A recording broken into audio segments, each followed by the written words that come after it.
Yes, okay, perfect.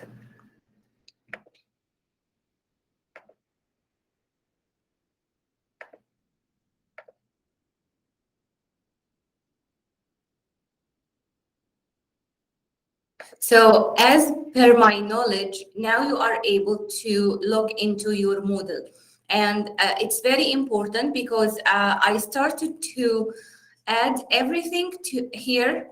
Let me switch the way it shows. So I can see the same screen that you can see. And you can see here we have announcements.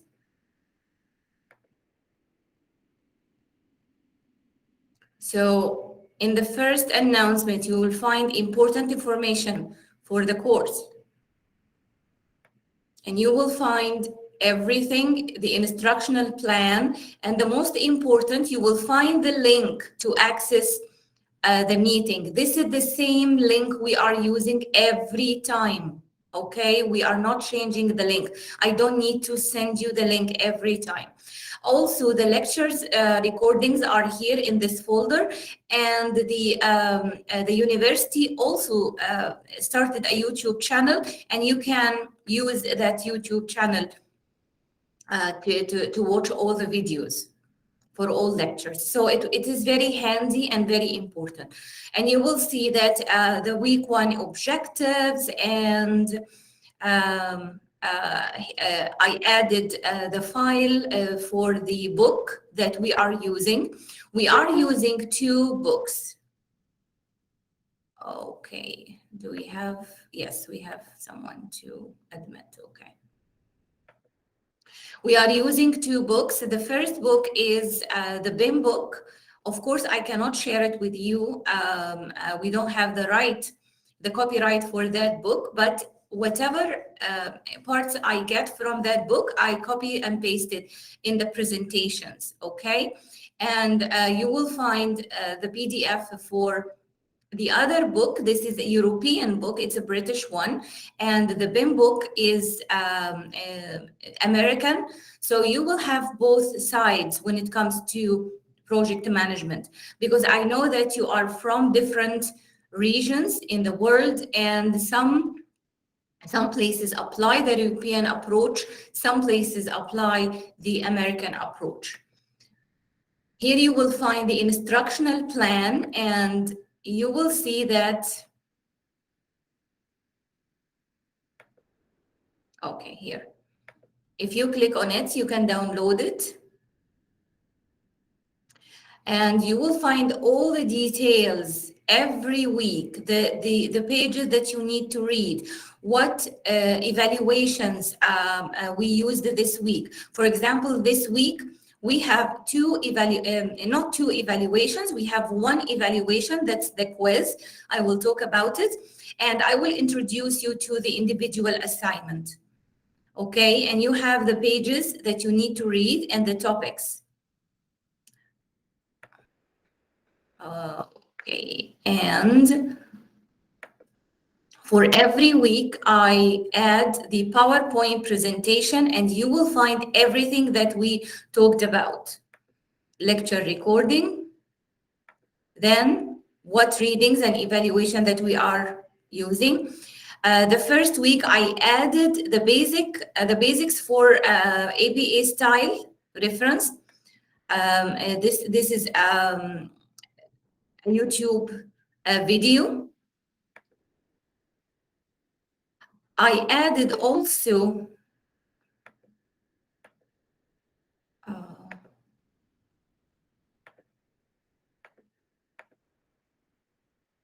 okay. I added also the APA style guide.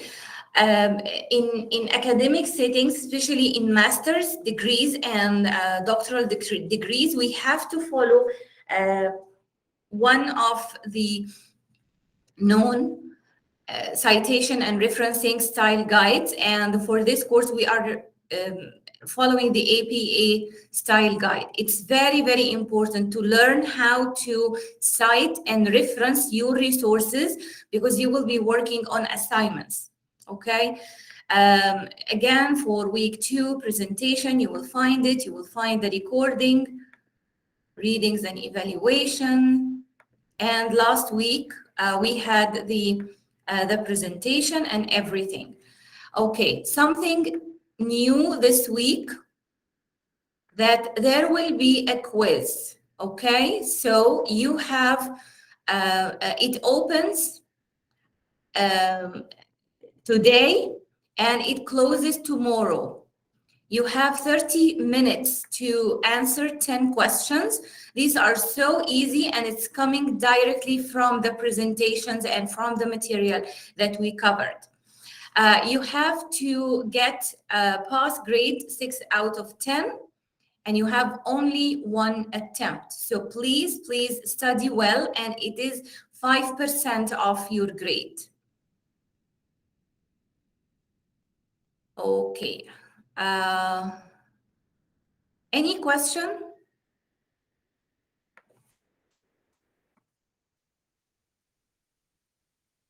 Any questions so far?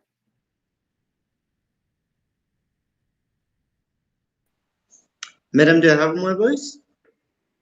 Do I have what? My voice.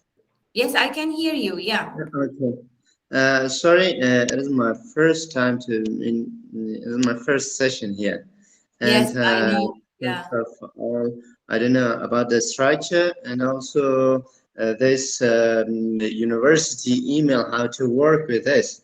May you get some information? Give me some information. Well, it is okay. I can, after the meeting, after we finish the lecture, I can sit one-on-one with you to tell you everything that we went through. So any one of you, if you have any questions regarding the last weeks, you can stay after the lecture and I can answer your questions. Okay? So right now, focus on the learning and focus on today's lecture.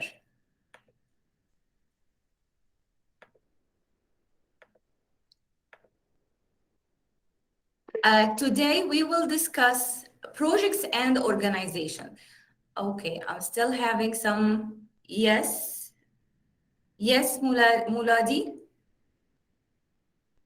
I was wondering if, ma'am, you could clarify on the set time frames. You said it closes tomorrow, and I want to figure out like the time frame. When exactly? Okay. Here, let me share the whole screen. It will be easier.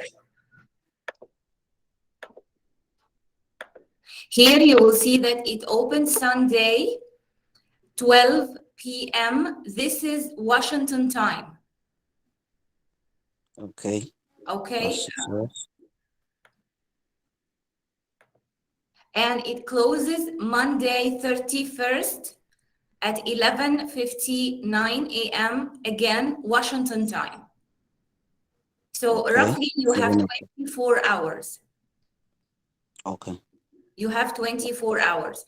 And the questions are coming directly from your presentations. So if you read the presentations, if you watch the videos for the past lectures, you will be able to answer the questions. Okay. Thank you. Thank you very much. You are welcome. You are welcome. Okay, so today we will talk about projects and organizations, and you will see your readings is listed. It's very, very important for project managers to understand the connection between the project and the big picture. So today we will learn what is a project and the management task within a range of projects, because usually we are not having only one project within an organization. We have different projects.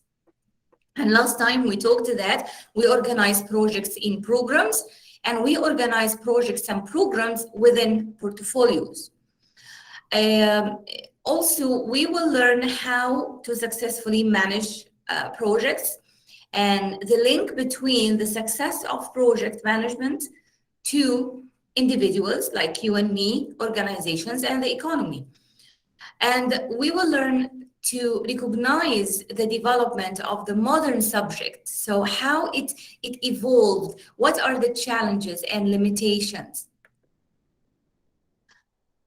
So how to turn strategic objectives into organizational ventures. In your work, you will see that, okay, there is a strategic plan. When you meet senior management, they are talking about strategic objectives. In 5 years, we want to do this. There are certain threats in the market that we want to respond to. These are called strategic objectives, long-term goals and objectives. And we need to turn these objectives into something tangible that we can work on. So we do organizational ventures, we do projects. So there should be coherence between the organization objectives and the work that we do in our projects. Also, every organization has very, very limited resources. Even if we are the most successful organization in the world, we have a huge capital, we have good teams, we have this and that, we still have limited resources, time, money, effort, and we need to commit to the right projects because we cannot do everything. Also, the success of our projects and the way we manage our projects is related to the whole environment. And last time we talked about this. We had some holistic approach to link projects to the whole organization. That's why we were talking about structures and framework. So every organization has a strategy or a strategic plan. And developing the strategy is a process. It's not just one step, something that we will do in 1 hour and that's it. To start with, we start with competitive analysis. We analyze the opportunities that we have. We do market research. We analyze our customer segments because we are dealing with specific customer types in the market. It's based on the benefits that we are offering. So we have to study the benefits. The benefits could be the product benefits that they will get or the service that we offer. We use all these tools, analysis and assessments to create a vision for the organization. Where are we now and where we want to be tomorrow? And we translate this vision into a mission. Okay, we know where to go, we know the destination, how to go. And usually the mission is related to what we do on daily basis, what services that we offer. And we create an organizational strategy. And within this organizational strategy, we set some criteria to select the right projects. And we organize these criteria into portfolios. And every portfolio has focus. Maybe a portfolio to increase efficiencies. So we have projects related to the IT software that we have, to restructure some units, to generate this, to generate that. We might have another portfolio related to the infrastructure. So we might have projects related to the offices or to the manufacturing facilities or to our distribution centers.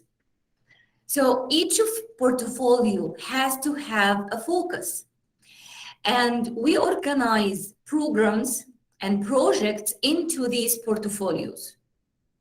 And we have for the projects, and we prioritize these projects because, as I said, we cannot cover everything. We cannot do everything. We have limited resources. So we have to set a way to determine our priorities. In many meetings, you might be talking to the general manager and you are recommending a project or an initiative, and you see this initiative as a very, very important something. It will help the organization. And the general manager says, oh, no, it's not a priority. So be open to see his or her perspective. Because in her or his mind, they have all this. And they have certain criteria to assess if this project is a priority or not. I'm not saying that general managers don't make mistakes. No, they do. But we need to understand the whole picture to decide if this project is a priority for the organization or not. Is it linked to the vision of the organization or not? And for each project, we create a project strategy, how we will do the project. And we have project requirements.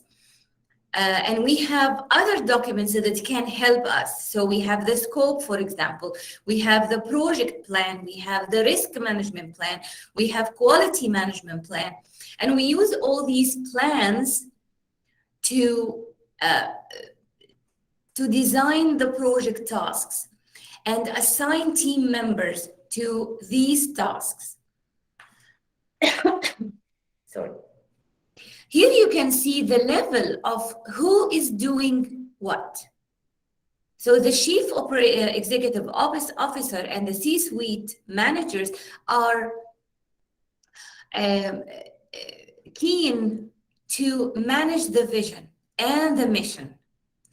They have to make sure that we are on the right direction and that we are doing the right things or the right ventures that can enable us to do our mission and reach our vision. Then you will find the next level, the senior management. They are focusing on the organizational strategy and how competitive we are in the market. Then for each portfolio, you will find a portfolio manager. And again, I want to say this. When you search online about the word portfolio, we are not talking about investment portfolios, that the ones, the banking sector. Do we have someone? Yes, okay. We are not talking about the investment portfolios, okay? Because I have seen many students, they go online, they search for resources, and they find resources on portfolios, and it is investment or portfolios. So be careful. We are talking about project portfolio. It's a group of projects and programs, okay? It's not related to the investment sector or the financial sector. So we have portfolio management. And again, we have program management to manage each program. And then we have assigned project managers for each project. And for each project, we have the project team.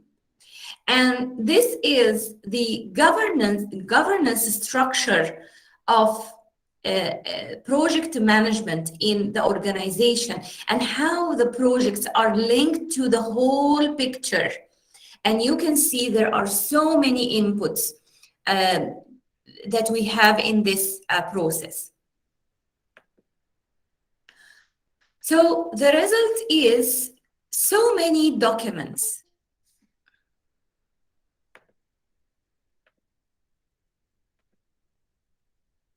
The result is so many documents. One of the important documents that we have is the strategic plan. And it is a high-level document. It means that it's not very detailed.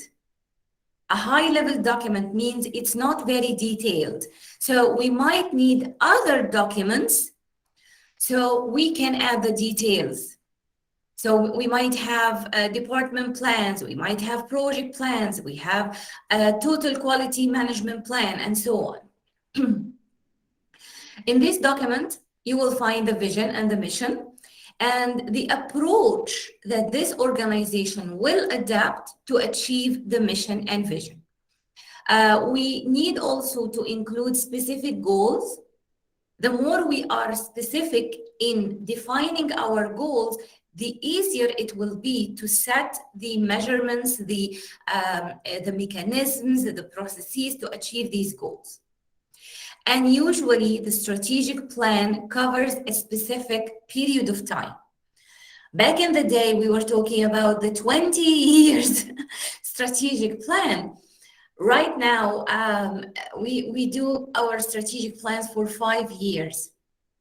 And in some organizations, they do it for 3 years. Why? Because it's very, very competitive and a high degree of uncertainty. Remember, we talked about uncertainty last time.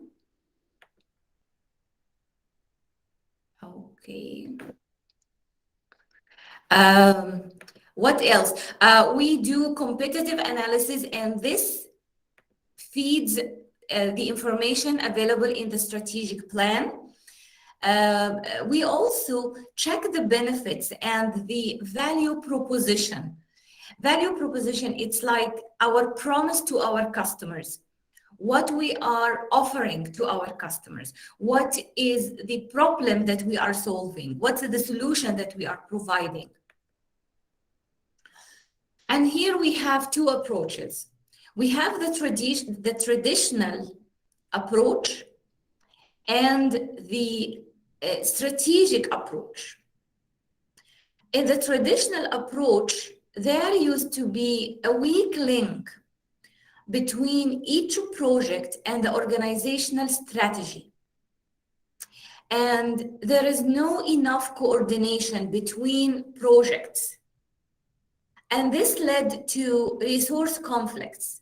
As a project manager, you might need a certain resource and you order this resource or you request it and there is no budget for this.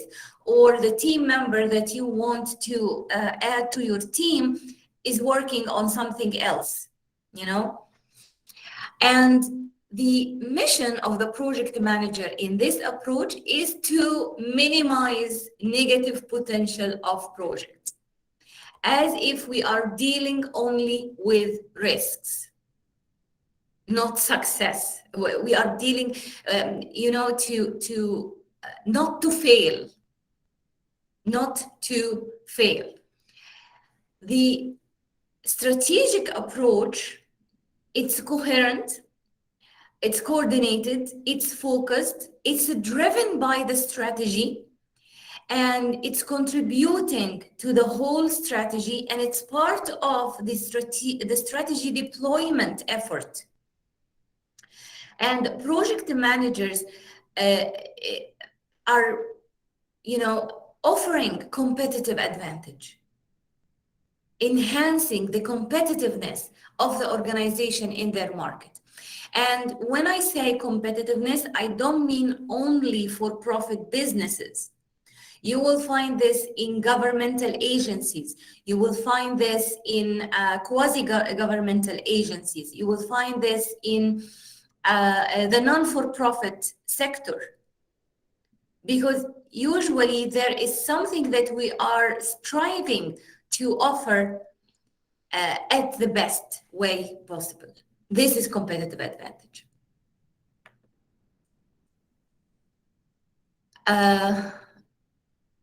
Any questions so far? Am I moving fast?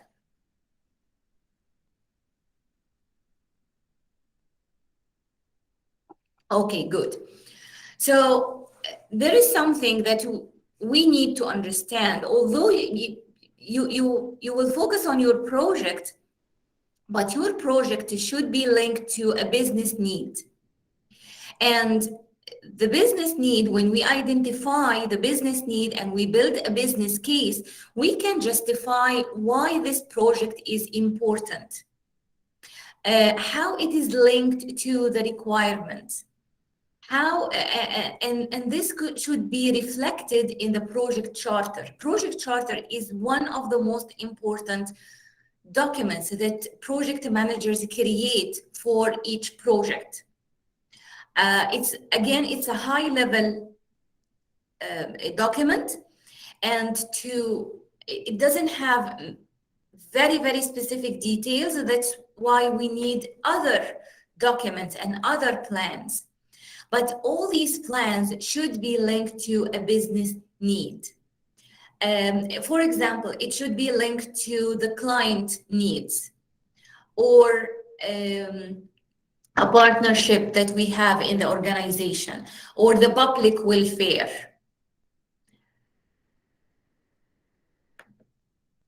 And it should be linked to the business strategy, as I said.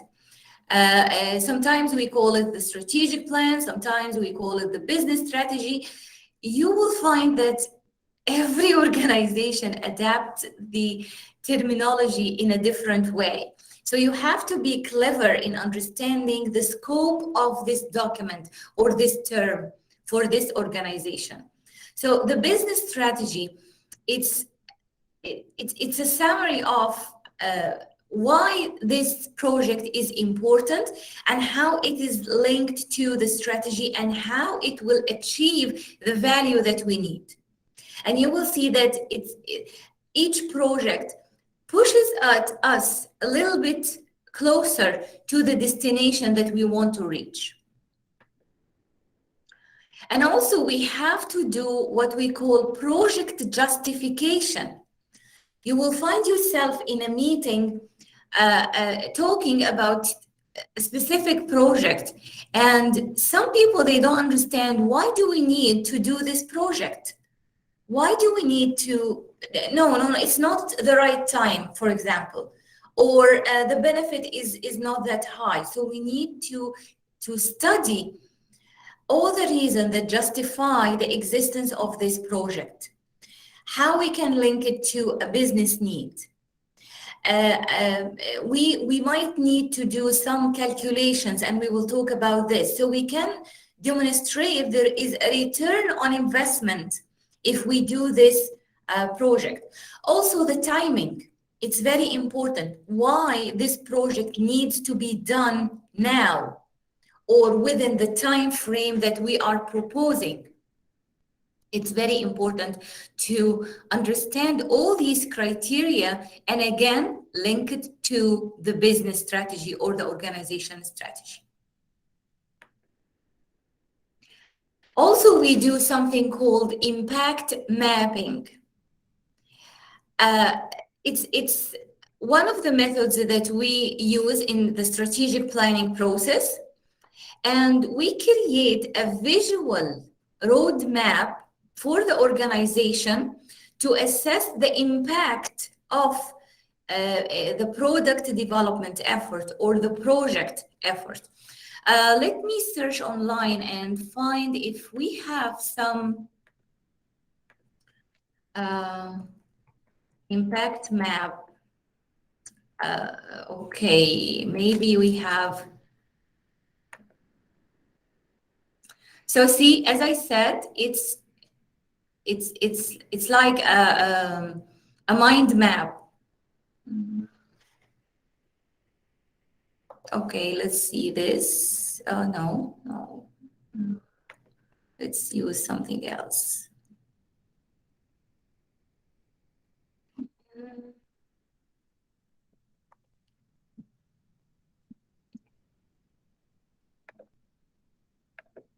Let's see. Oh, this is very small.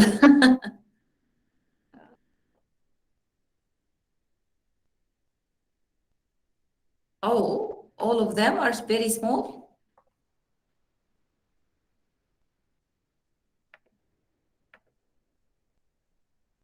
Oh my God. Okay. I don't know if you can see it here or not, but here we have a goal, okay? For this case, they want to grow the mobile advertisement or advertising. Okay, what are the actors? The actors are the causes for the impact. So we have, or the criteria that we assess the impact. So we have super fans with mobile devices. We have people who are very, very loyal to our organization, and they use their mobile devices to access our website, and we can reach them. Concert organizers, we can reach a specific type of customers or stakeholder to the organization. We can reach them. Here again, another type of customers or stakeholders to the organization. And we take each actor of these actors and we analyze the impact of what we will do. If we grow mobile advertising and invest in this project and reach our super fans, what will happen? Come back more frequently. They will stay on our website longer and they will view more ads. And each impact has a specific deliverable, and we can later transform these deliverables into key performance indicators to measure the impact. They get more push updates and stories from our website. They receive special offers. We can have here, they buy more. If they receive special offer, they buy more. They stay longer. What are the deliverables? They participate in our forums. They participate in our chat. They view more ads, so it will help the website authority, for example. So for every, let's talk in general. To apply the impact mapping, we need to start with the goals, the objectives, and we see who is playing in this arena. Who will be linked to this goal, or what will be linked to this goal, and what's the expected impact, and what are the deliverables of this project. So this is another tool that you have in your toolbox as a project manager to better align your project to the strategic intent of the organization. And we have different methods. We are not covering all the justification analysis methods in the world, but we will touch base some methods. And some of these methods, actually, you will not be able to do it by yourself as a project manager because you might need inputs from other departments. So I remember I used to work closely with the financial management department because I needed to get more information about return on investment and impact, financial impact, and so on. You might also find yourself working with engineering, with construction, with other departments, so you can apply these methods. One of these methods, I just touched base a few ones, the payback period. And you will hear this a lot from accountants and investors, especially investors. Okay, we will invest certain amount of our funds. When we will recover this investment? For example, if I pay $500,000 today for this project, when I will get back my $500,000. Okay? Of course, priority goes to the shorter payback period. It means that I will recover my investment quickly. But it's not the case in every situation. That's why we don't use only this method. We use different methods in addition to this method. Internal rate of return. What's the expected annual yield or return of this project after I commit this investment? And usually it's aggregated through a span of several months or several years. And we take into consideration the ongoing costs, not only the initial cost that we will pay, but also the ongoing costs of this project. So for example, if I start with initial cost 5,000 and every month I pay 1,000, after 3 months, the total cost will be the 5,000 plus 3,000, 8,000. It's not only the 5,000 that I started with, there are ongoing costs that incurring. And I need to take this into consideration. Return on investment. This is one of the most famous ways we assess projects. Net present value. And you will find that project managers use this a lot. So we calculate the present value of the work that is done now, or the benefits that we gained now. That's why it's present, it's current, it's now. And of course, we take into consideration the future cost. And we take into consideration inflation and other ways that might affect the cost and the benefits of the project.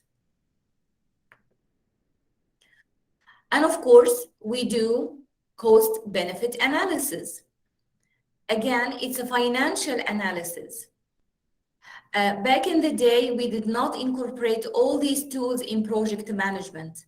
And the result was projects that are detached from what the company or the organization really needs. So that's why project management institutes all over the world, they said, no, project managers should have this knowledge to be able to function and manage their project successfully. So we analyze the cost and the benefit, and we see, okay, if will the benefits provided by the project justify the costs that we will have?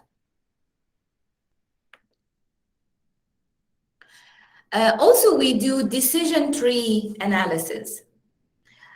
You can say that the impact mapping or the impact maps is an example of decision trees, but there are also some ways to do it. So let's do decision tree.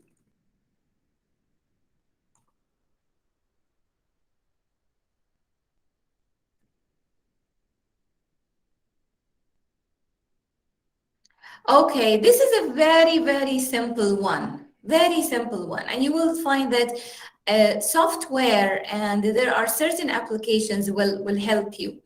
So to decide what type of animal this is, you ask questions. Does it have feathers? Yes or no? Can it fly? Has fins? Yes or no? And you have some options. Okay, so let's see something else. Whether okay. Oh yeah, this is a good one. If you have another an offer for a new job, For example, how to assess, how to take the decision, and how to think of how to make the decision to take this job or not, to accept this job or not. So you set certain criteria. One of the criteria, for example, is salary. Is the salary between a specific range? Yes or no? If it goes through the first gate, the salary gate, you can go to the next level. The next criteria is how far this job from your home. So is it near home? Yes or no? If it is no, you will decline the offer. If it is yes, there is another criteria. Does it provide care facility? Yes or no? No, you decline the offer. Yes, you accept the offer.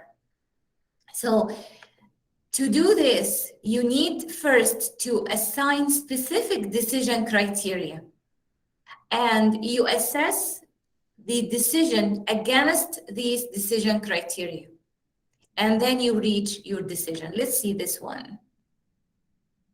Okay. Oh, it's the same. We have very simple ones. Okay. Okay.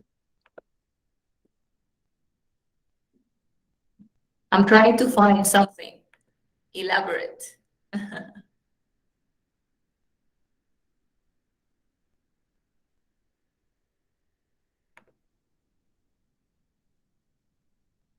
So decision trees look something like this. And every time we reach a stage, we have to define decision criteria based on what we take our decision. So this is again another tool. And you can see that these tools need analysis and need information, need inputs. So it's very, very important to be savvy in gathering information. Okay. Before we go further, any question? Because we are going to have a break. Any questions so far? Okay, so we will go into a break and we will come at 11. So you can switch off your cameras and we will rejoin at 11.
Okay, welcome back.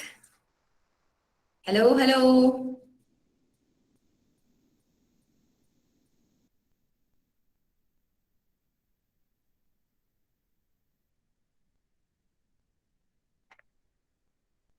So did you manage to drink something? I have my trusted tea in a bottle.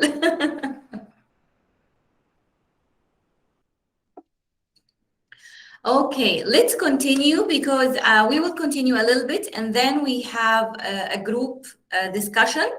So those who attending our class for the first time, we have in-class discussions where I organize you into smaller groups and you come together and you discuss the question and then we regroup and every group assign a spokesperson and you talk about your findings.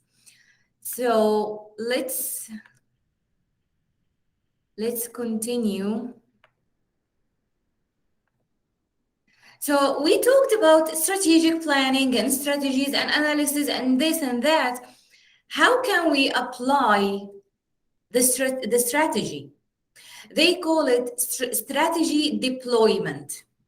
And we need to think of those activities and steps and tasks and actions, actions that we need to take to execute the strategy.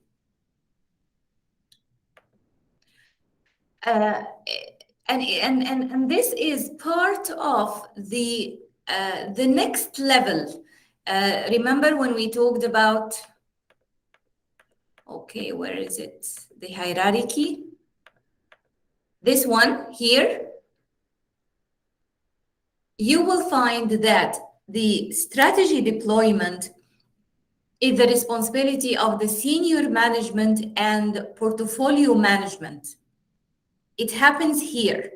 Those two levels are responsible for assigning specific actions, specific tasks that can enable the organization to execute the strategy. You will see that, okay, the C-suite managers, they don't deal with the day-to-day actions. Their focus is more into strategic span time. Senior management might focus on the midterm. So, for example, if the chief executive officer is thinking of 5 years, the senior management could be thinking of 1 year. The portfolio managers also might be thinking of 1 year and specifically to the time frame of the portfolio. Even if the portfolio goes beyond the 1 year, they will focus beyond the 1 year. They focus on the portfolio time frame. Program managers, they focus on the program time frame. Okay, this program is 2 years program. They will focus on 2 years specifically for this program. Project managers are the same, focusing only on the project time frame.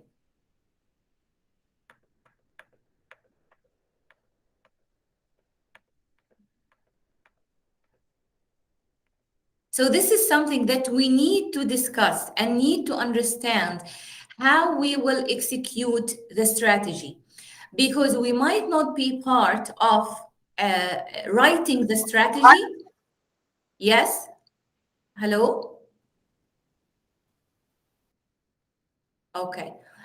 We might not be part of writing the strategy or designing the strategy, but we will be part of deploying the strategy. Another analysis that's very, very important, and we can do this analysis on the individual level, on the project level, on the organization level, and it is called SWOT analysis. In SWOT analysis, we focus on a specific organization or specific situation, And we study the internal environment in terms of strengths and weaknesses. What's our strength points? What are our weakness points? And we focus on the external environment. So we study the opportunities that we have. This is something favorable that we want to act upon. And we study threats, and these are risks that might happen, and we need to respond these risks. Sometimes, we set some strategies to use our strengths to seize opportunities or to deal with threats. And also we think of our weaknesses. Will it affect our ability to see the opportunities we have? Will it increase the possibility of having threats or risks? So you will be divided into groups, and I want you to apply this analysis to an organization, okay? And this organization will be the food bank. Your organization is the food bank. Every country, every city has a food bank or a similar organization that acts like a food bank, providing food for stigmatized or unprivileged community members. So think of the food bank in your region. What are the strengths they have? What could be the strength they have? What could be the weaknesses they have? What are the opportunities for them to reach more people, for example? What are the threats? And remember when we talked about PESTEL, political, environmental, economic, social, legal, technical analysis last time? You can use this analysis and this approach to apply SWOT analysis. So any questions so far? Do you know what you are required to do? If you could please repeat it again. Okay. Sorry.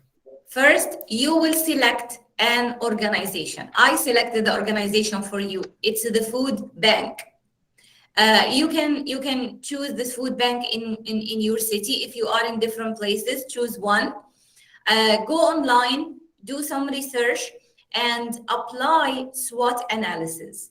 SWOT analysis means that you will study the strength, the weaknesses of that organization or potential, because we don't know everything about that organization. And also you will study what opportunity they have in their environment and what threats that can affect their operations. Okay? Thank you. Sure. Okay, so I will start dividing you into, okay.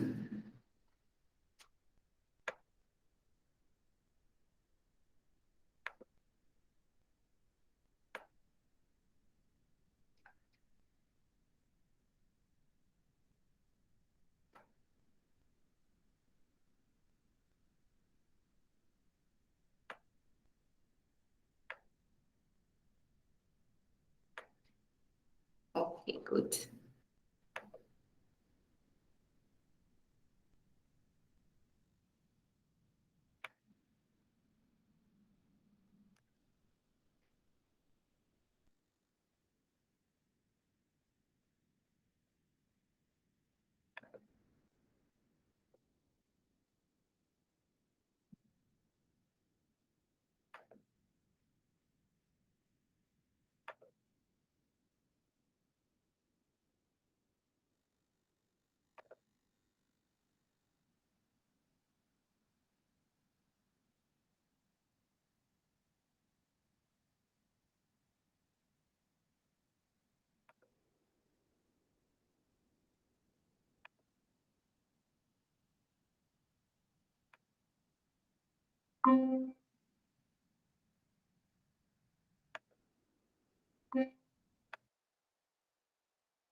Hi. So you finished your discussion? Yes, we have. Yes. Okay. I'm not sure. Shall I close the other rooms? Let me join them for a quick second to see if they are ready to join us. Okay. Okay, okay.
They still need like 2 minutes. So 2 minutes and I will close all the rooms. Okay. Okay.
So now, yes, so all the meeting rooms are closing and we are regrouping, and it's your turn to give us, okay, the great insights that you found.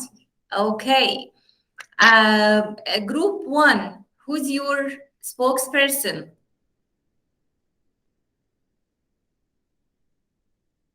Group one?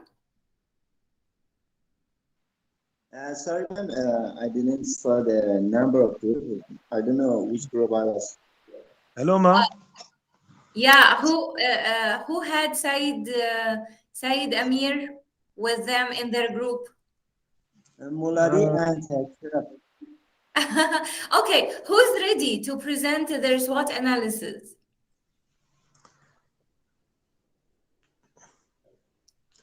Can I try? Yes, please. Yes. Even though I don't know. I can say some points, but I'm not very sure.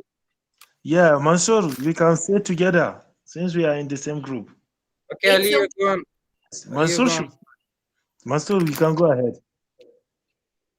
Okay, sure. Sure. Yeah, Start it, I'll keep supporting you. yeah. Should I start? yes, please. Sure.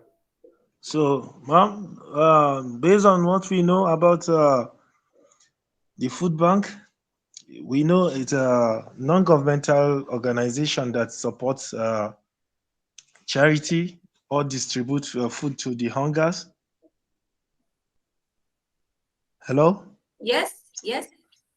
Yeah.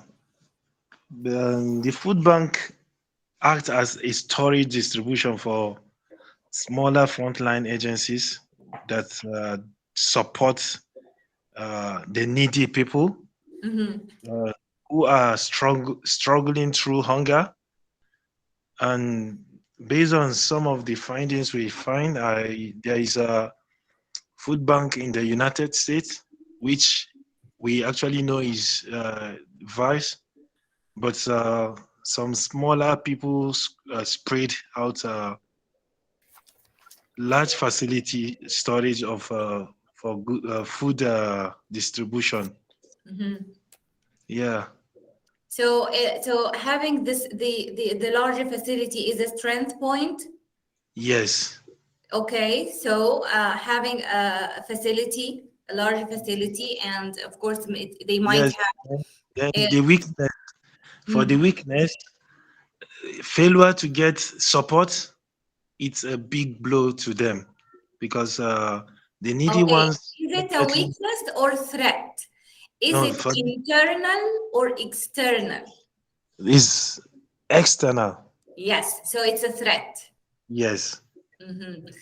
Weakness could be they don't have, for example, the marketing strategy Benefit. or the marketing skill to get Yeah. funds from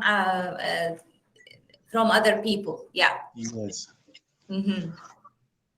Mansoor, So do you have something to add? Yeah. Well, what I have in the weakness part is the quality of the service. So how they can provide those facilitation that they have to the needy people. So And how they can plan and how they can manage okay, and to why the provide those quality? services. Why the quality of the service is low? Maybe they don't have enough people. yeah.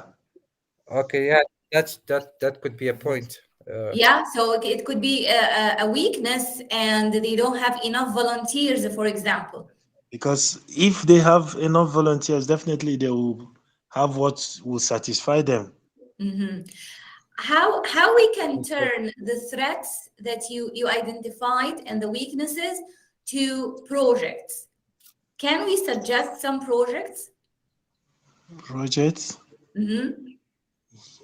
Yeah, we can do that. Okay. For example, we identified that, okay, they have weak marketing. So maybe we can suggest a marketing campaign. This is a project. Yeah, yes. A marketing campaign can, once maybe they get more donors, Yes. definitely, yeah. And we Because can have another campaign to attract volunteers. yes, by the time we attract volunteers, definitely there will be availability of food for distribution. Yeah. Okay. Another group. You were group 2? So group 3? We were group. I thought we were group 2. Okay, yes. Okay, yeah. Yeah, so we were with Said and Malone Malodi. We chose, as Group 1 has already stated that what food banks are. They are non-profit foundations that support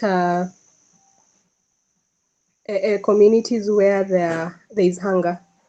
So on our strengths, we were able to get one of the strengths as it helps to strengthen the communities since it brings them together for that particular cause of getting food.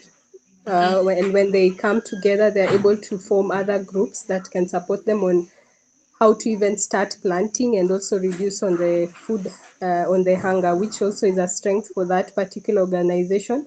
Our organization that we chose was Said Amir Foundation, just for this particular presentation. So for the foundation, it's able to reduce also the hunger issue. So that's a strength for the foundation, Said Amir Foundation. Also, it brings volunteers. Now that the community sees that this particular organization is providing food for us, why don't we give people from our community to support this particular organization? So mostly when there are people who are probably they have already been studied, but their community is having a problem, they can easily get more qualified people from that particular community but support that community. So it assists. On the weakness, so we found that there could be mismanagement if a particular foundation like the Said Amil does not have good strategies and like the way the structures are placed, there could be mismanagement, and the funds that they get could be directed to other things that end up affecting the whole project. Also from that, the community that they're supporting, there could be theft just within the storage facilities that they have placed the food, which end up affecting the project. On the opportunities, we saw that the Said Amir Foundation has an opportunity of getting more partners, especially if the foundation is stable in terms of the structure. More people will be running to support it because it sees what the impact that it has on the community. It also gives opportunity for production, creative ways to produce. Like now the foundation can, when they come to the particular community, they're able to see what maybe they had a mindset that this is how production should be, but now when they come to the actual community, they see new opportunities of how to produce particular foods that actually impacted the community. Maybe they were bringing food stuff that were not what is actually taken from that community. On the threats. Okay, yeah, continue. On the threats, we saw that sometimes that the local like already had said on marketing. So most of the time, sometimes the media does not support such foundation by showing the programs on media that can support it, and also some laws do not support the foundations. That is what we gathered. So if you will recommend a project for this organization, what could be?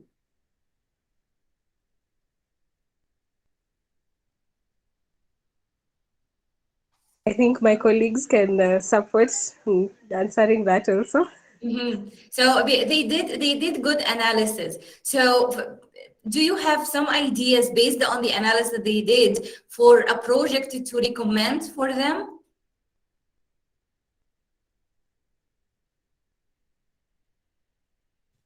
Now, if I may chip in, basically, I'm thinking of a strategy to like work on maybe what do you call it, like a strategy, a system that would basically do with audits and giving like reports to like a Yeah, specific maybe structure on top of them, maybe a government structure that is basically be attached to a specific a minister or something. If they get into a community like that, if there's an audit on whatever they are doing, that is basically what we can think of now.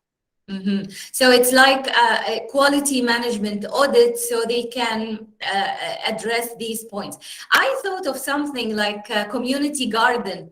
When you said they go to communities and they can see the specific foods or something, they can start community garden and attract community members and maybe kids in schools to start a garden and grow their food. Yeah, very good. Sarah, Sarah, I believe you were working on and Rudis also. Yes. So the example we took was actually from my hometown. So there was this, there is this company called REST, or it's in abbreviation. So the name is Relief Society of Tigray. So I'm from Tigray, the northern part of Ethiopia. If you all know, there's a war currently. So REST was created on 1978 by the people of Tigray, so that it restores and sustains the landscape, so that it improves the food production of the region, and the people the landscape of Tigray is very the soil is not very good for production of food. So they sustained and they used irrigation methods so that they produce better food and with the surplus supply. So they did that, and they also, so they have this strengths. So their strengths was they targeted most of the rural parts of the country, not just the cities. They targeted, the rural parts of the country. So they had some fund from the USAID and UNICEF, so that they can help the malnourished kids with food, packed foods, milk, and they also helped mothers. So this was their strength. The strength of the company, and because it was created by the people of Tigray, it's targeted on helping the people. So the weakness was they didn't have much weakness, but they had some problem with employment. So they only hired those that were close to the company, not. Yeah, you get what I mean. Okay. So so this Relief Society of Tigray worked in collaboration with TDA, Tigray Development Association. So Tigray Development Association works on expanding transportation so that Relief Society of Tigray could expand the food supply to the rural parts, and so TDA, the Tigray Development Association, works with housing, the basic needs, and this Relief Society of Tigray works with food.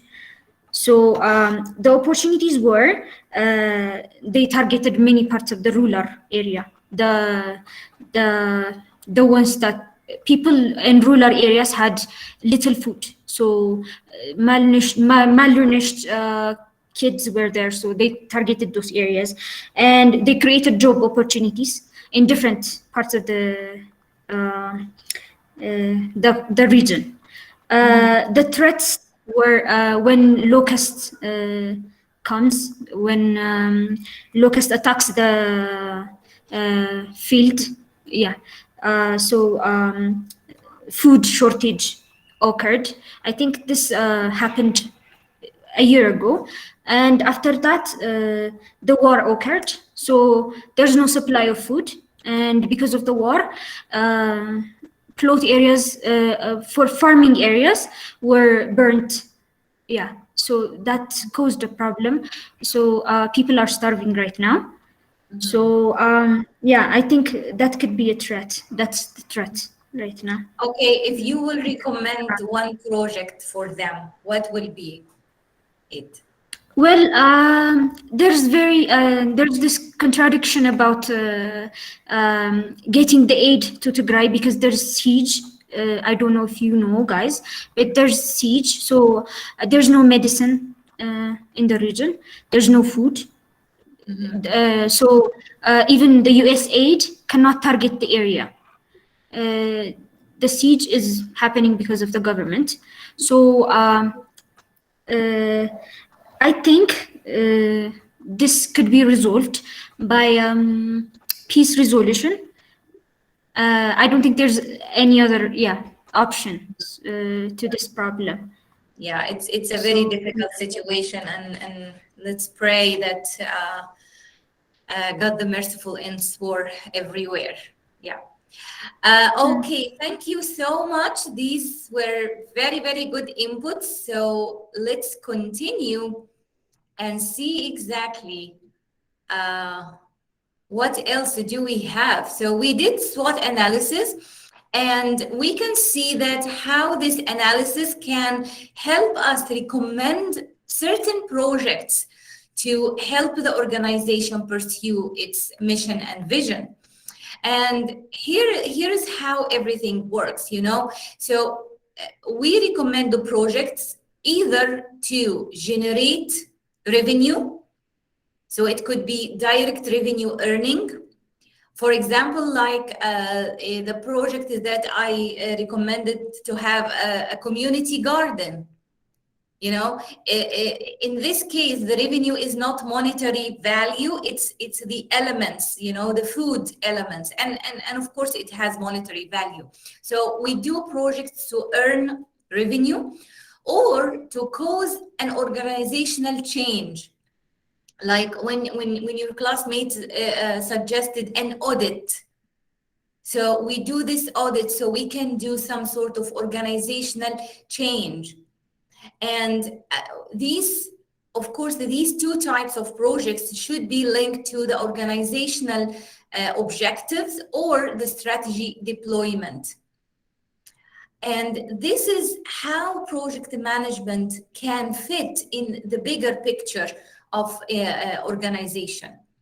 And when we don't have a good alignment between the project level and the strategy processes, we don't have this alignment, we might lose some resources, we might waste time, we might waste opportunities to improve the situation. And for projects and other processes, we use what we call key performance indicators. You know that famous saying, what you measure, you manage?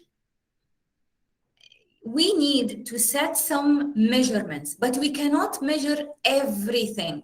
So we set the measurements and we decide, okay, these 5 are our key performance indicators. One, for example, of the indicators is time. How much we are adhering to the schedule of the project. Are we behind the schedule or we are in schedule? And we have some different indicators. Some comes after we finish the task, and some comes before we finish the tasks. So some key performance indicators related to the inputs, some key performance indicators related to the output. And here's an example from your book about how Toyota linked different projects to the whole organization. So they decided that objectives aligned throughout the organization by making strategy highly visible. Everyone in the organization sees or knows the strategy and understand the strategy.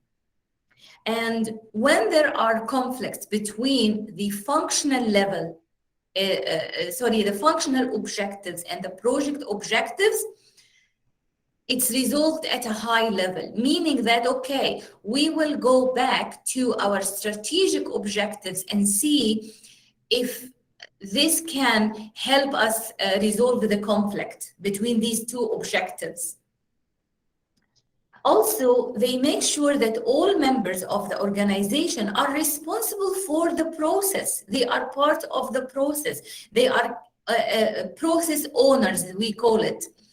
And the strategy is no longer the domain for the senior management or the C-suite. No, it's a responsibility for everyone, because everyone contributes in a way or another. And there is a famous story. They asked a janitor in NASA, "What do you do?"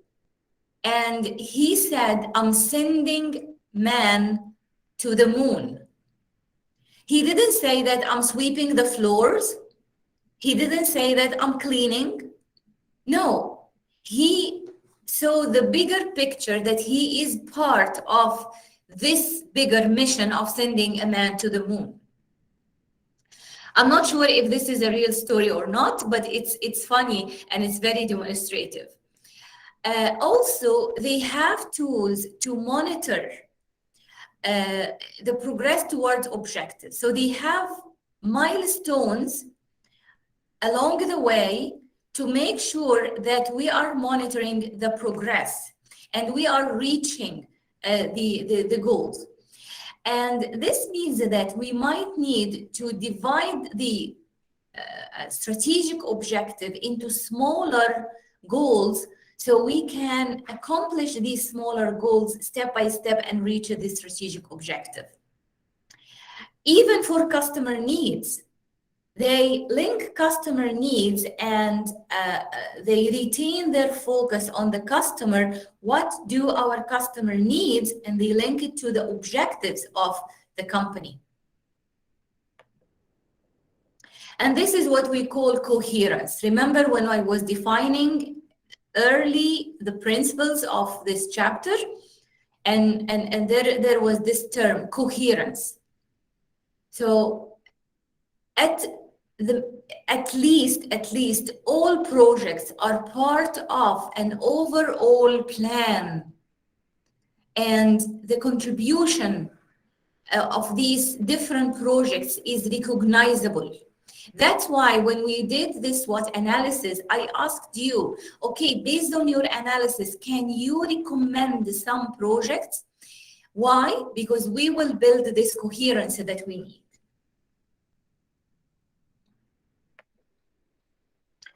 And here is how we can deploy the strategy in a way that creates this coherence. For example, objective level 1 is to reduce new product lead time by 20%. It means that, okay, the time of creating the idea of a product to have this product in the market, let's say on average a year. So we have an objective to minimize this time by 20%. No, we want to do it in 8 months. For example. So this is the high level objective. Okay, what we can do? These are the activities associated with this objective. We can establish managed portfolio of projects. So we group similar projects into a portfolio, so it will be easier for us to manage. Also, we will go to these project processes and we will re-engineer, we will redesign the processes and increase the efficiency. And also we will implement new design technology. We will use technology to increase efficiency and decrease the time that the product is available in the market. Then we go to the second level. See, these are all still linked together. Achieve balanced work allocations. So the managed portfolio will help us to allocate resources in an efficient way. Another objective, close down 80% of projects that are over 2 years old. We will focus on they call it in business, low-hanging fruits. Those projects that can create benefit quickly. So those projects that will take 2 years, we will close them. We will analyze the current processes to understand them.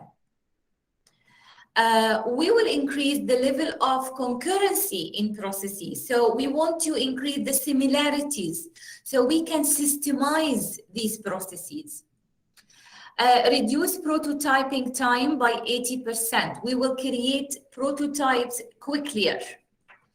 Reduce product engineering time by 38%. So we will shrink the cycle of design and manufacturing and prototyping. Okay, these are the objectives. What to do to achieve these objectives? We will determine workload due to current projects. We will examine potential of all projects over 2 years to make a decision which project to close. We will map current processes so we better understand these processes. We will co-locate staff for major projects so they can work better together. We will train project facilitators. We install rapid prototyping equipment, another technology part. Install new version of design software, another technology part. Then level 3 objectives, identify strengths and weaknesses in processes. And we will review all the major projects over the past 3 years. All of these are linked and coherent together, although they are on different levels. That's why we organize projects in portfolios and programs. And there are 2 major principles that created the need to have these portfolios and programs. That it's not possible for us to be good at everything. And also, it's not possible to do everything. So we have to be very, very selective.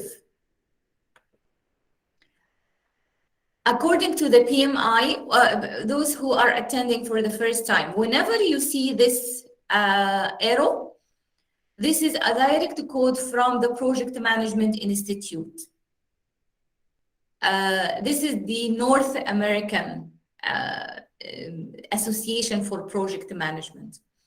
So they define program as related projects, subsidiary programs, and program activities that are managed in a coordinated manner to obtain benefits not available from managing those elements individually.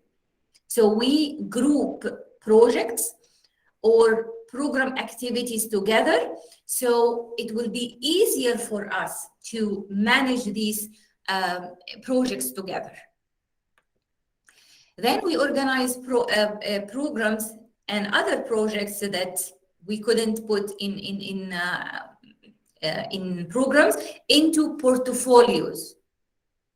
Again, portfolio is a group of projects or programs or subsidiary portfolios and operations managed as a group to achieve strategic objective. So here in programs, we group projects based on how this will enable us to allocate resources, better manage the projects. Here in portfolio, we group projects and programs that are linked to a specific strategic objective.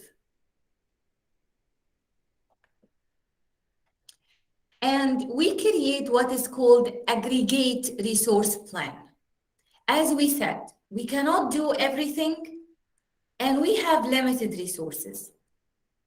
So we create a resource plan that has different projects and programs together. So we can allocate the capacity that we have in terms of financial capacity, human resources, skills, other resources to the projects.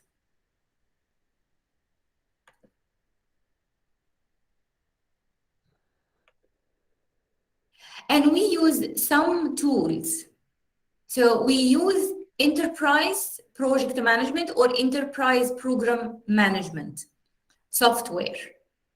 And these software like Microsoft Project, for example, or SAP or Oracle or NetSuite, there are tons of tools outside that can help organizations to manage their enterprise resources. And I really, really recommend that you learn something, you learn some tool of these tools. It will give you advantage over anyone else. Even if your technical skills is not in this domain, but it's very, very helpful to have this technical skill as well. So when we manage projects, as we said, projects are related, program is a related project, subsidiary programs, and program activities that are managed in a coordinated manner. We can have a network approach. So all projects are not related, and we only focus on managing a specific project. Or we go into a portfolio. So we have a project 1, project 2, and program 1, program 2, and so on. Or we might have the chain approach. We do project 1, and after we finish it, we go into project 2 because the output of project 1 is the input of project 2. And the output of project 2 is input for project 3. So the projects are organized like a chain, you know, they are dependent on each other. But here we can manage these projects separately, although they have the same strategic objective. And here they are all over the place, they are scattered. And this is another tool that will enable us to understand the relationship between different projects.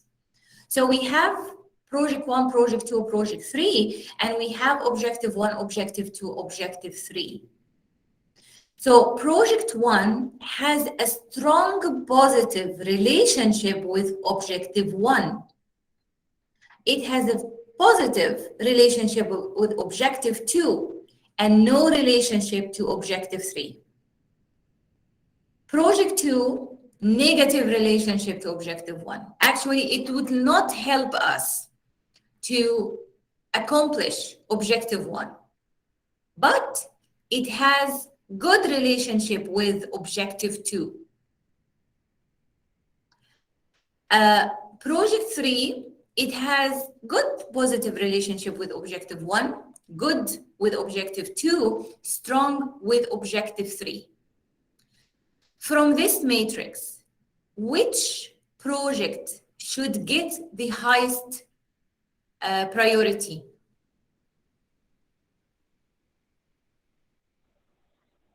I think objective 3.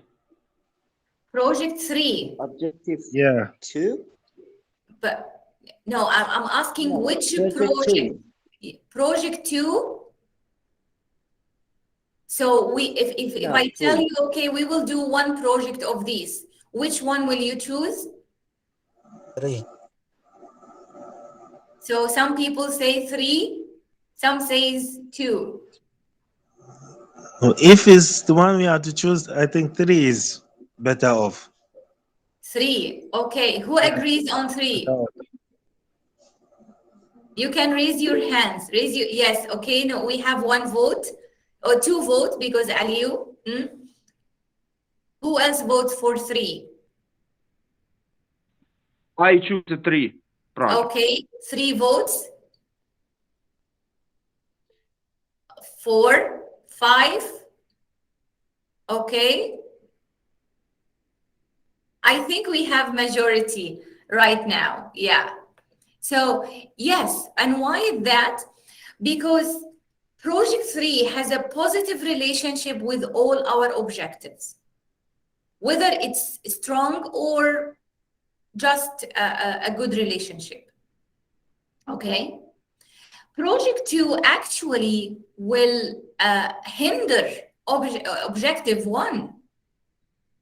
Let's say, for example, objective 1 is maintaining costs or lowering costs, and project 2 is the highest cost of these projects. So it has a strong negative relationship with our objective. And project 1 is okay for objective 1 and 2 and has no relation to objective 3. So if we will prioritize these projects, we will go project 3, then project 1, then project 2.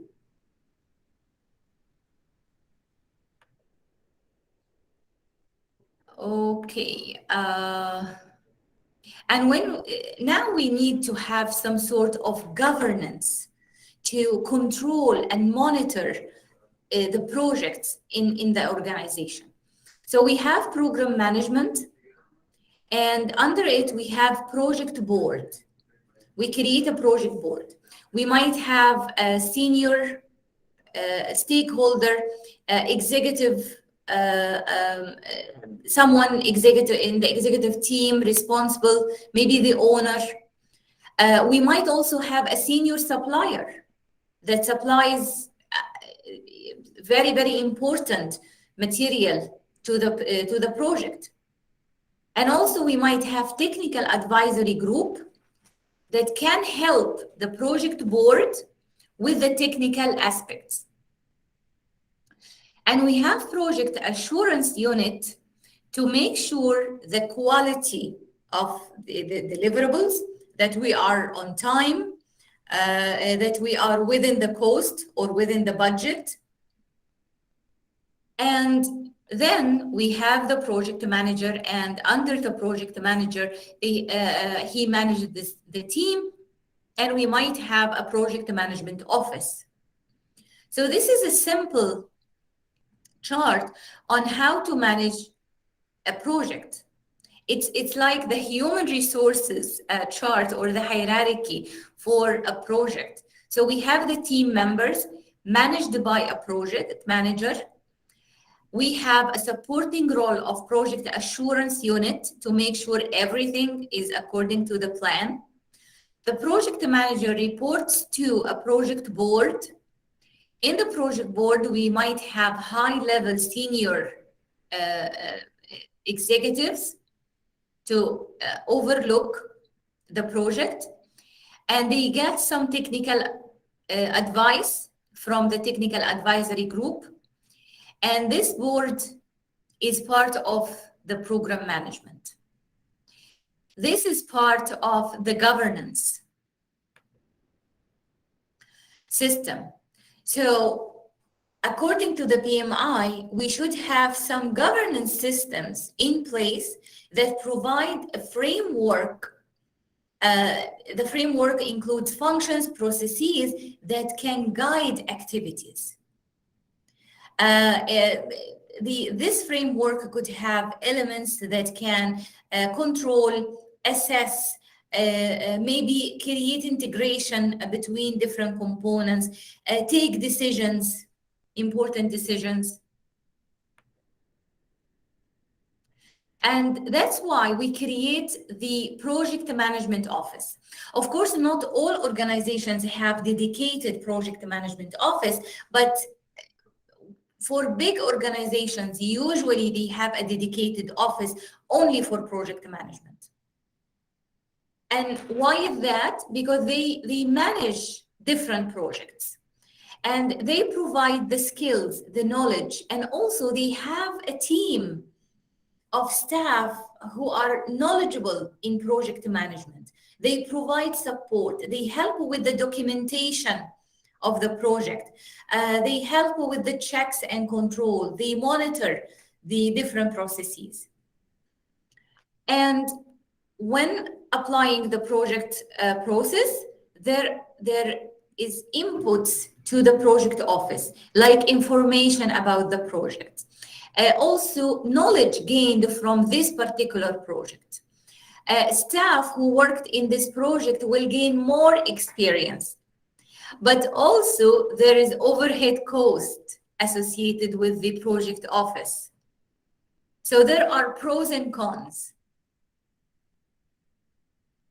Sometimes also, because we have here the checks and controls, having a dedicated project management office might affect how quickly we take decisions, because the project team has to go to the project management office for decisions. So there are different roles for the project management office. The first one is monitoring and control of project performance. So they create reports and they take these reports to the upper management. They monitor the performance. Are we within budget? Are we doing good? Are we within the quality standards? They are also responsible for the project information system. If we have a project management system in place, usually they are responsible for it. And they create what we call scoreboard. So these are some visual representation of the information in the reports to make us understand the situation better. They also responsible for the development of capabilities and methodologies of project management within the organization. So they might create a standard methodology that we use in all our projects. They train the personnel. They promote the project management processes and practices within the organization. They provide mentoring and coaching for managers, for project managers. And also they provide tools that can help to standardize and create systems. And this is part of creating this standard methodology. Also, they can help with managing multiple projects. So they can coordinate between projects, the resources. They can manage one or more portfolio. They can prioritize new projects and see if it is beneficial for us to go with these projects. They manage programs and they allocate resources between different projects. Also, they have a role in strategic management. So they provide advice to senior managers. They participate in the strategic planning process. Sometimes they manage benefits, like reward systems, like salary schemes and benefits. They conduct networking and environmental scanning, part of what we did when we did SWOT analysis.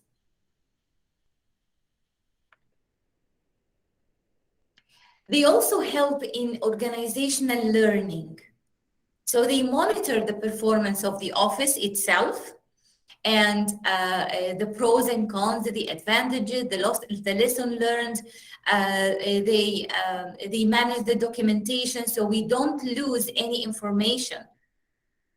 Sometimes when we don't document certain information in the organization, we lose this information. They conduct project audits. They conduct post-project reviews. So this is very important. After we finish a project, we have to review the project and make sure that we understand the strengths and weaknesses, what we did good, so we can repeat it, what we did bad, so we don't do it again. They have a database of lesson learned, and this is part of the documentation effort. And also they have another database for risks.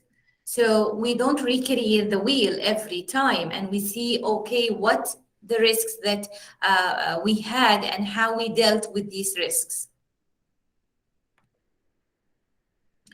So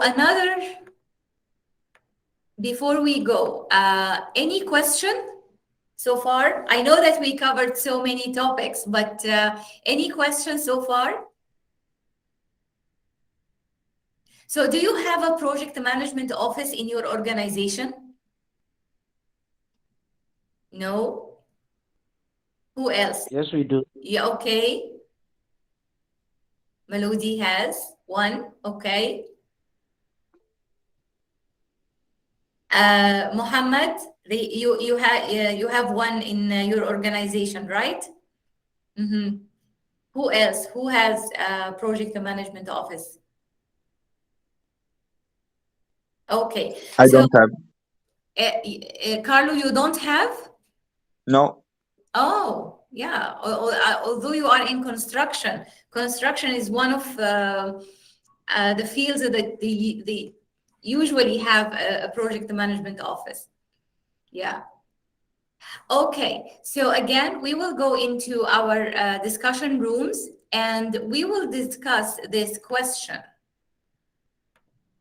or we will discuss this. What are the pros and cons to an organization of having a project management office? What are the advantages and disadvantages of having a dedicated project management office? Okay, so I will start the breakout rooms and I'll give you 15 minutes for discussion. So you will, the output is two lists, list with advantages and list with disadvantages of having a dedicated office.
Hi, Anna. Yes, hi. You finished? Yes, we have Oh, finished. okay. Let me go to the other groups and see if they need more time, okay? Okay.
Okay, your classmates still need like 3 minutes or something, okay?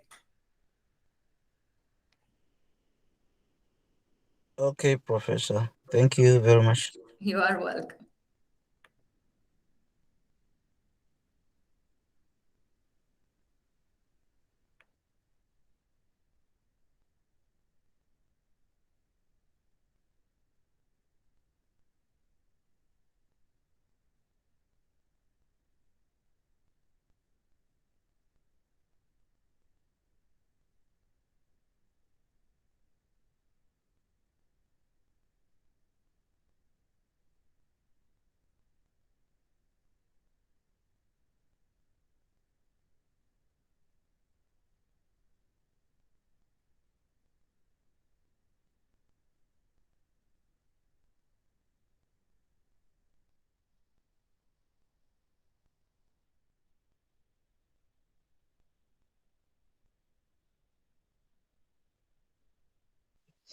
Sorry, Anna. I do this presentation, then Yes, I have to disconnect. yes, it's okay. Yeah, I understand. Yes, because I have a problem. No, it's okay. It's okay. Okay.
Okay, we are back and we are closing all the rooms.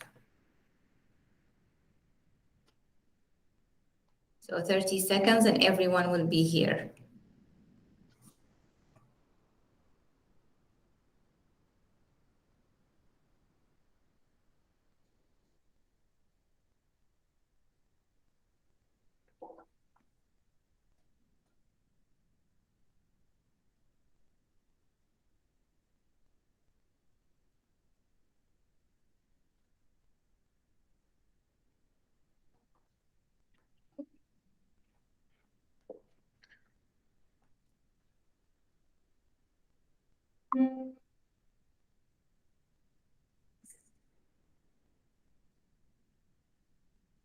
Welcome back.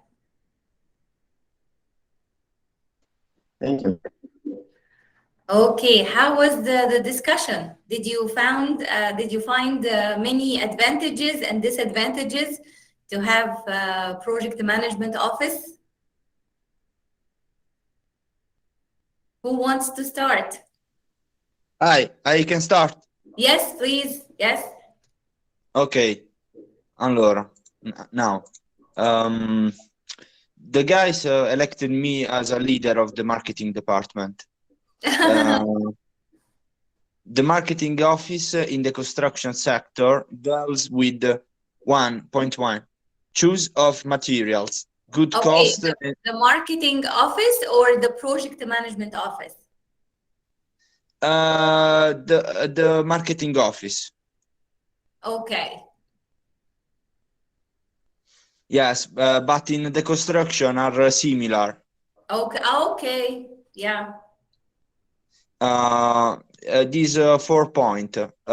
Point 1, choice of the materials, good cost and benefit ratio. Point 2, choice of designers and workers, good quality of the project. Point 3, government permits construction, for example. Point 4, customer search for rent, for example. So by having a dedicated office, you will be able to do these tasks better. And you will source the material for all the projects? For all the projects, yes. Okay, so you might be able to create a preferred vendor list and use this list to get material for all the projects. And this might have the benefit also. The benefit in the choice of the materials is the ratio of good cost and benefit. We, for example, prefer the wood to the cement. Okay, so you will have the control over the quality of the material for the projects. Exactly. Yeah, so good control. This summarize this point. Yes. Okay. Yeah. Perfect. Thank you so much. Who else? Who has some good points? Please. Yes. Okay. Thank you. First of all, I'll talk about the project management advantages.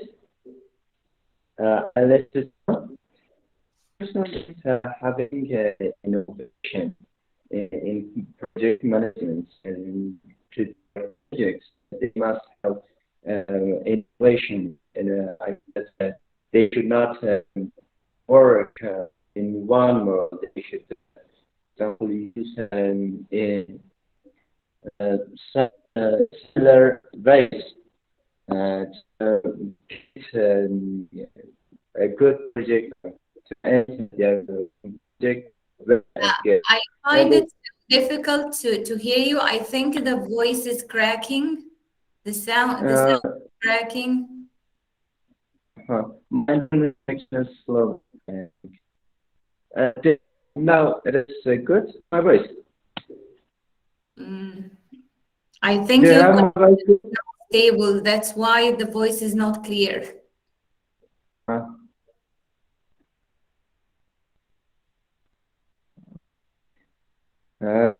it is okay.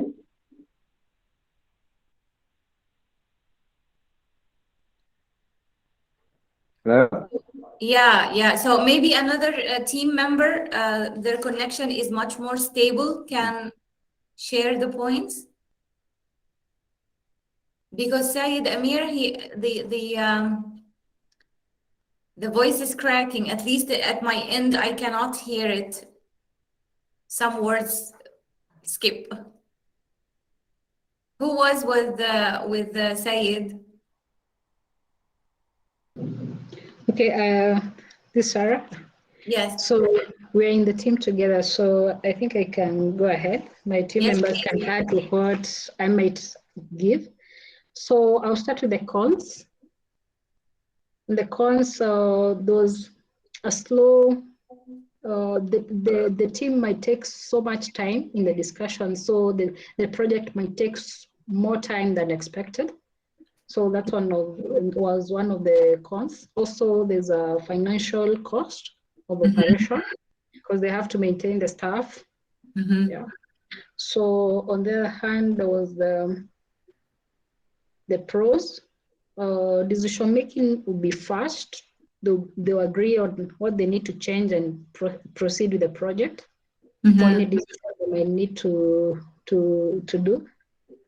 Also, they might be more consistent,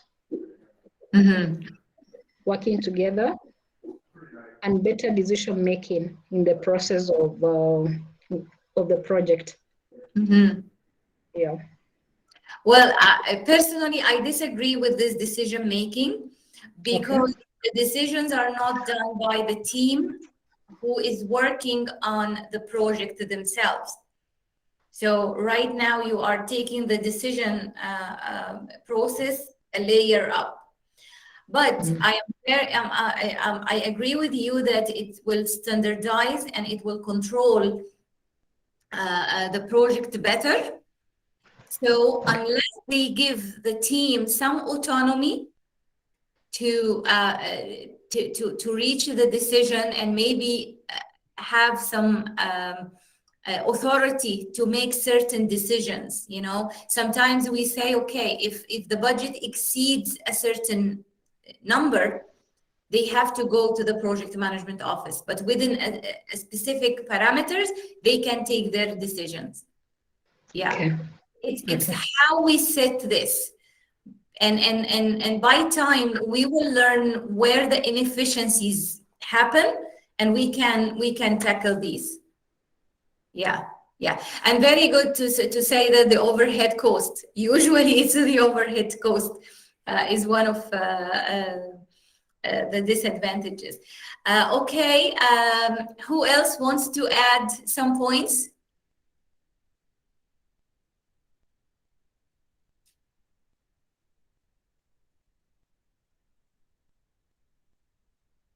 No more points? Yeah, yes, please.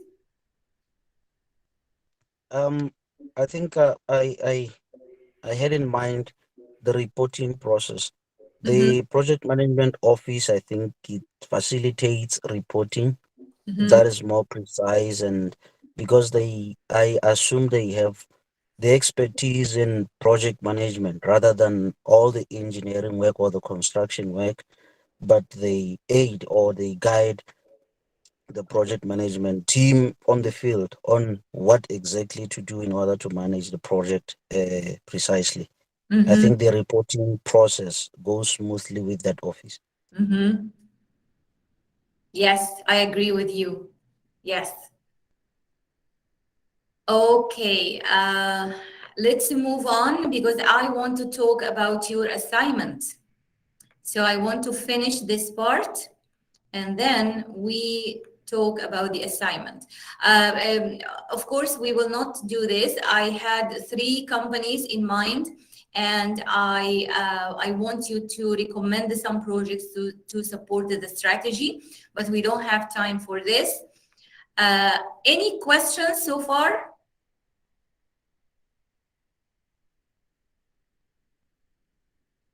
Okay. Let me share the screen, the whole screen, so we can talk about the assignment. Okay, so on Moodle, you will find the assignment. It's worth 10%, and it is individual assignment, meaning that everyone will do their assignment. Later, we will have a group assignment where I will divide you into groups and you will work together. So you need to go and choose a list from this website. If you click on it, I was thinking, okay, what country that no one in class coming from this country, so I found that Philippines. So Philippines, they have a public-private partnership center, and they have a list of projects, and you can go to these projects and select a project. I will give you the freedom to select whatever project that you like. You can even take a project from the awarded ones. It's okay. You will find the projects are, you know, there are all types of projects. So select whatever. Here also, they have more projects.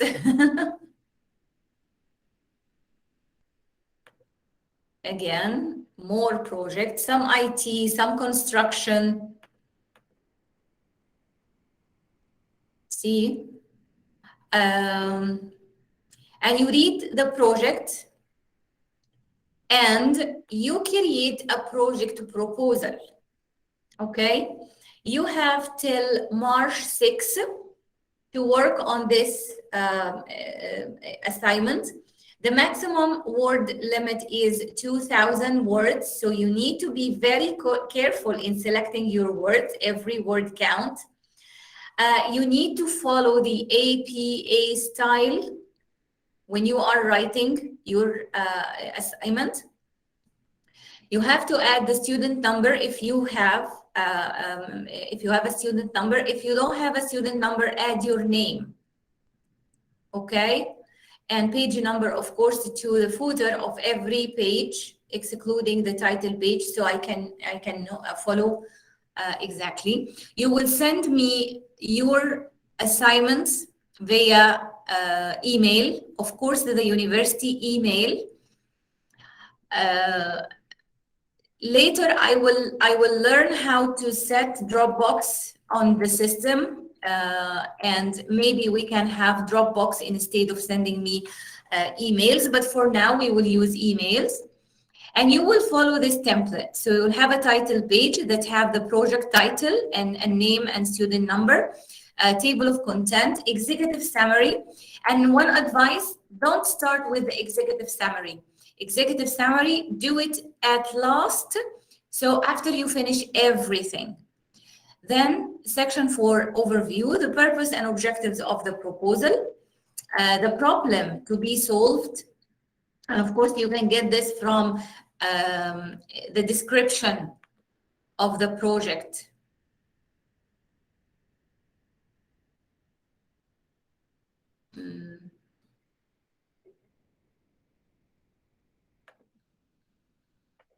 Why it's not?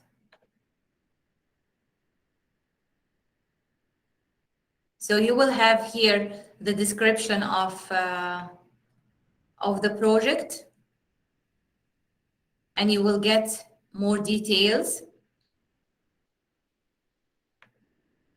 Oh, this one is not working. So.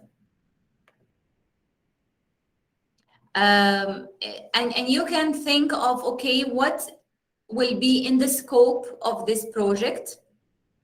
You can describe the best way to measure the success of the project, the key performance indicators. Remember when we talked about this, what's the benefits and disbenefits or advantages or disadvantages. You will do a SWOT analysis, that the same like we did. And also you will do a weighted scoring model. We will learn about this later. You will add the project requirements, and don't be afraid when you read this that, okay, I don't know how to do this, or I don't know what it is. We will still cover few things in the coming few weeks. So whenever we cover something new, you will add it in your assignment. Okay? I gave you the assignment early, so you will have enough time to work on it. I really recommend that you start now.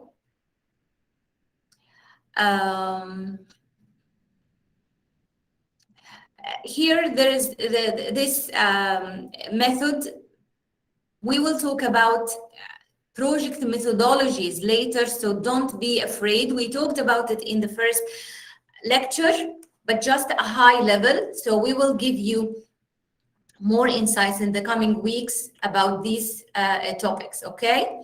So go through this and see what of these requirements I know and I can work on it, and start building your proposal step by step. Any question about the assignment?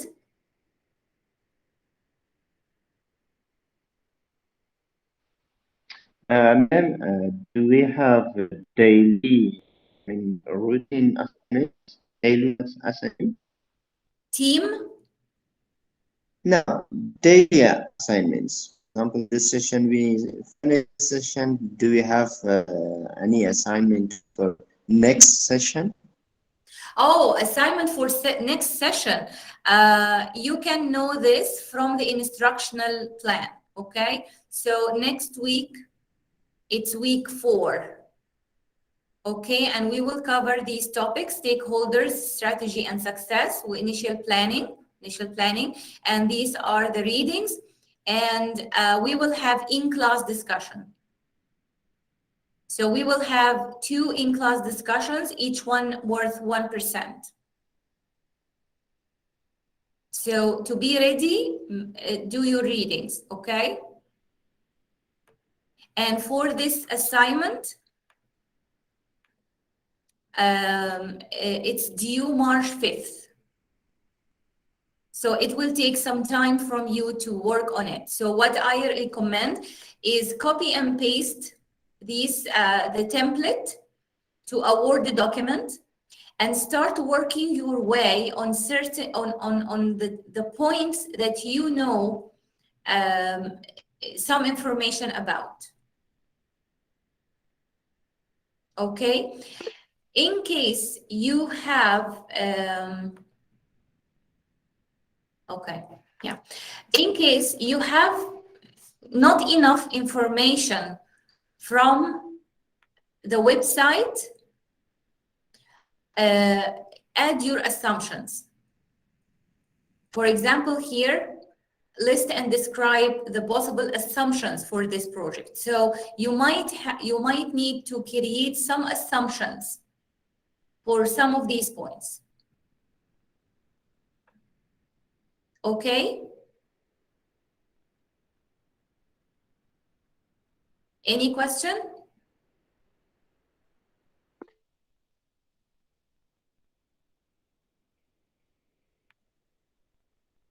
Okay, so yes, please do, yes.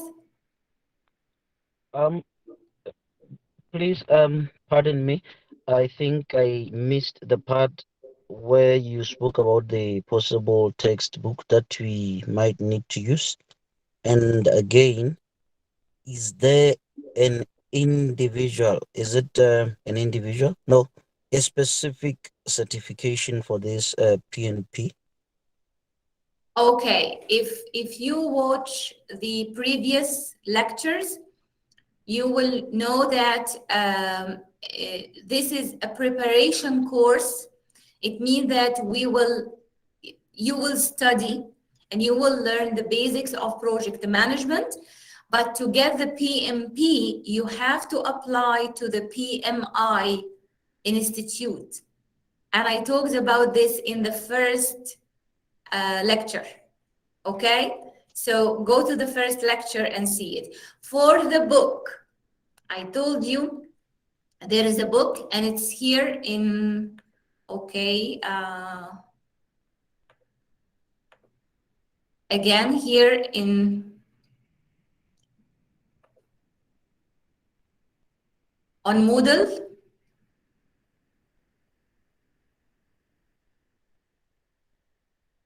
Where is the book? Okay, in announcements. Important information. And you will find the book is, where is the book? Where here is the instructional plan. So let's see. Here in week 1, objectives, you will find here the file, the PDF file for the book. And we are using 2 books. I can share only one book. This book, I already sent it to you. And the other book is the BIM book from the Project Management Institute. And you need to buy it directly from the Project Management Institute. Actually, you don't need, because I already added to the presentations. Remember when I told you there is this small arrow, for example, here. Where is it? Here. Whenever you see this arrow, it means that this comes directly from the BIM book, from the Project Management Institute. Okay, and for the assignment, the individual assignment, yes, it's individual. It's not group. We will have a group assignment later. But right now, we are working on individual assignment. Any other question? Thank you very much for the clarification. Yes. Okay. Then how about the presentation? Did you share the presentation test or not? The presentations? Yes, I told you that. Yeah, you shared I sent it to you by email, but right now we are using Moodle. So I added the presentation here for every week. Every week you will find the file for the presentation and you can download it. And you can have the link for the lecture and also on the university YouTube channel.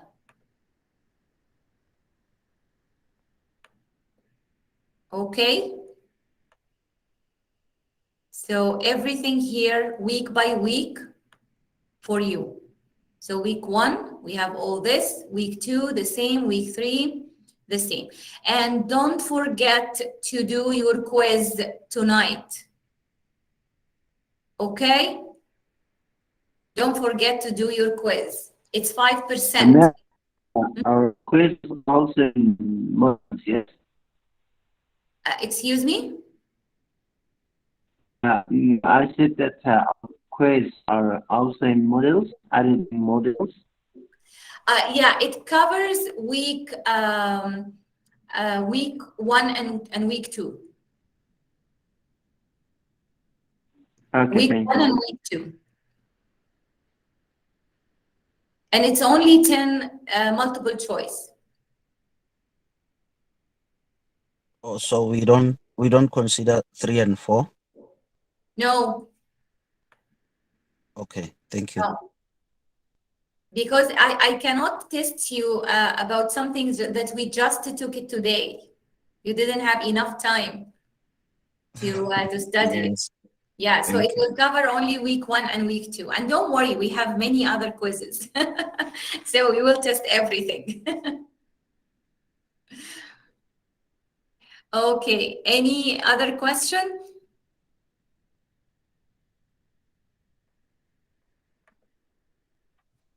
Any other questions? As I said, send me an email to my university email. It's hanan.awad@the university. It's the easiest way. It's direct. I sometimes check WhatsApp, but the problem WhatsApp is too crowded with messages. So your message to me might get lost on it. Okay? Okay, that was a nice discussion. Okay. Yes, please, yes. Just okay. What's your question? Sorry. I didn't have any question. I said okay. Okay. Okay, so see you next week. Sorry, Anna, I have to go. Yes, I Bye. know that. We are almost done. Yeah, we are done. Good, Carlo. Bye. Good night. Good day. Bye-bye. Bye-bye. Good. Okay, bye, everyone. And see you next week. Same time. Thank you. Thank you so much. You are so welcome. Thank you. Have a good day. You too. Have a good day. You Bye. too. Bye-bye. Thank you. You are so welcome. Bye-bye.